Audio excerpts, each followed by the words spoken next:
ಏನು ಪ್ಲ್ಯಾನ್ಸು? ಹೇಗಿದ್ರು ನಮ್ಗೆ 3 ದಿನ ರಜೆ ಇದೆ. ನಾನಂತೂ ಫ್ಯಾಮಿಲಿ ಜೊತೆ ಟ್ರಿಪ್ ಪ್ಲ್ಯಾನ್ ಮಾಡ್ಕೊಂಡಿದ್ದೀನಿ. ಎಲೆಕ್ಷನ್ ಇದೆ, ವೋಟ್ ಹಾಕಲ್ವಾ? ಯಾರು ಹಾಕ್ತಾರೆ ಗುರು? ಹೇಗಿದ್ರು 3 ದಿನ ರಜೆ ಇದೆ, ಫ್ಯಾಮಿಲಿ ಜೊತೆ ರಿಲ್ಯಾಕ್ಸ್ ಆಗಿ ಬರ್ತೀನಿ. ಹೌದಾ? ಹೌದು.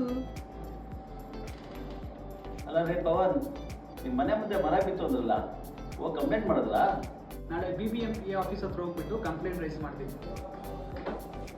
ಅಂದ್ರೆ ಪವನ್, ಯಾವ ಅಧಿಕಾರದ ಮೇಲೆ ನೀವು ಕಂಪ್ಲೇಂಟ್ ಕೊಡ್ತಿದ್ದೀರಾ? ಯಾವ ಅಧಿಕಾರ ಅಂದರೆ ನಮ್ಮದು ಪ್ರಜಾಪ್ರಭುತ್ವ, ನಮ್ಗೆ ಪ್ರಶ್ನೆ ಮಾಡೋ ಹಕ್ಕಿದೆ. ಅದು ಯಾವಾಗ ಅಂದರೆ ನೀವು ವೋಟ್ ಹಾಕಿದಾಗ ಮಾತ್ರ ನೀವು ಪ್ರಶ್ನೆ ಮಾಡೋ ಅಧಿಕಾರ ಇರುತ್ತೆ. ಅಂದರೆ ಗೊತ್ತಾಗ್ಲಿಲ್ಲಲ್ವಾ?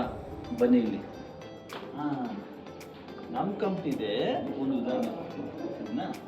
ಈಗ 50 ಜನ ಸೇರಿ ನಾವು ಒಂದು ಚೀಟಿ ನಡೆಸ್ತೀವಿ. ಅದರಲ್ಲಿ ಕೂಗೋ ಅಧಿಕಾರ ಯಾರಿಗಿರುತ್ತೆ? ಆಬ್ವಿಯಸ್ಲಿ 50 ಜನಕ್ಕೂ ಇರುತ್ತೆ ಅಲ್ವಾ? ಮತ್ತೆ ಹಾಗಾದ್ರೆ ನೀವು ಅಷ್ಟೇ ಕ್ವಶನ್ ಮಾಡೋಕ್ಕಿಂತ ಮುಂಚೆ ವೋಟ್ ಹಾಕಿರ್ಬೇಕು. ನನ್ನ ಫ್ಯಾಮಿಲಿ ಜೊತೆ ಹೋಗ್ಬಿಟ್ಟು ಫಸ್ಟ್ ವೋಟ್ ಹಾಕಿ ಆಮೇಲಿಂದ ಅವ್ನು ಕ್ವಶನ್ ಮಾಡ್ತೀನಿ.